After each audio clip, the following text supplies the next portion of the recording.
Hello, kindergarten friends. It is Mrs. Hamilton here with another read aloud for you. This read aloud is Mrs. Hamilton's all-time favorite book, and you're going to remember it because I've read it to you a lot of times in class. And so I thought I better read it to you in a video so that you can enjoy it at home too. So if you're looking at it, you're thinking, oh yeah, Miss Hamilton loves that story and she reads it a lot. It's called Giraffes Can't Dance. And it's about this giraffe named Gerald and how, remember, some people aren't very nice to him, but he figures out how to do it all on his own. So let's go ahead and read Giraffes Can't Dance by Giles Andre and Guy Parker Reese. All right. Gerald was a tall giraffe whose neck was long and slim, but his knees were awfully crooked, and his legs were rather slim.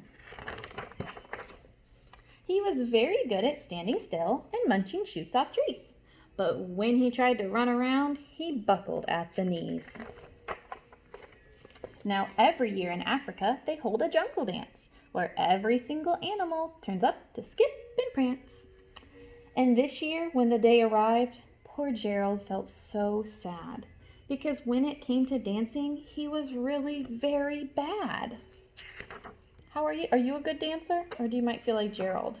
Miss Hamilton kind of feels like Gerald. I'm not a very good dancer. Well, the warthogs started waltzing, and the rhinos rock and rolled. The lions danced a tango that was elegant and bold. The chimps all did a cha-cha with a very Latin feel, and 8 baboons then teamed up for a splendid Scottish reel. Gerald swallowed bravely as he walked towards the floor, but the lions saw him coming and soon began to roar.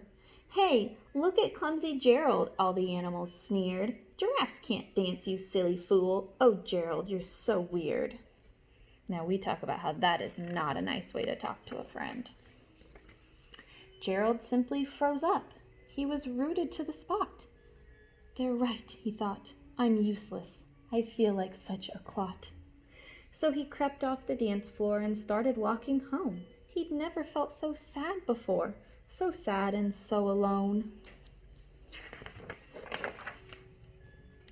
Then he found a little clearing and he looked up at the sky. "The moon can be so beautiful," he whispered with a sigh. "Excuse me," coughed a cricket who'd seen Gerald earlier on, "but sometimes when you're different, you just need a different song." Listen to the swaying grass and listen to the trees. To me, the sweetest music is those branches in the breeze. So imagine that the lovely moon is playing just for you. Everything makes music if you really want it to. With that, the cricket smiled and picked up his violin. Then Gerald felt his body do the most amazing thing. His hooves started shuffling, making circles on the ground. His neck was gently swaying and his tail was swishing round. What's happening? He threw his arm out sideways and he flung them everywhere. He did a backward somersault and leapt into the air. Gerald felt so wonderful. His mouth was open wide. "I'm dancing, yes, I'm dancing. I'm dancing," Gerald cried. Then one by one, each animal who'd been there at the dance arrived while Gerald boogied on and watched him quite entranced. They shouted, "It's a miracle. We must be in a dream. Gerald's the best dancer that we have ever seen." "How did you learn to dance like that? Please, Gerald, tell us how." But Gerald simply twirled around and finished with a bow.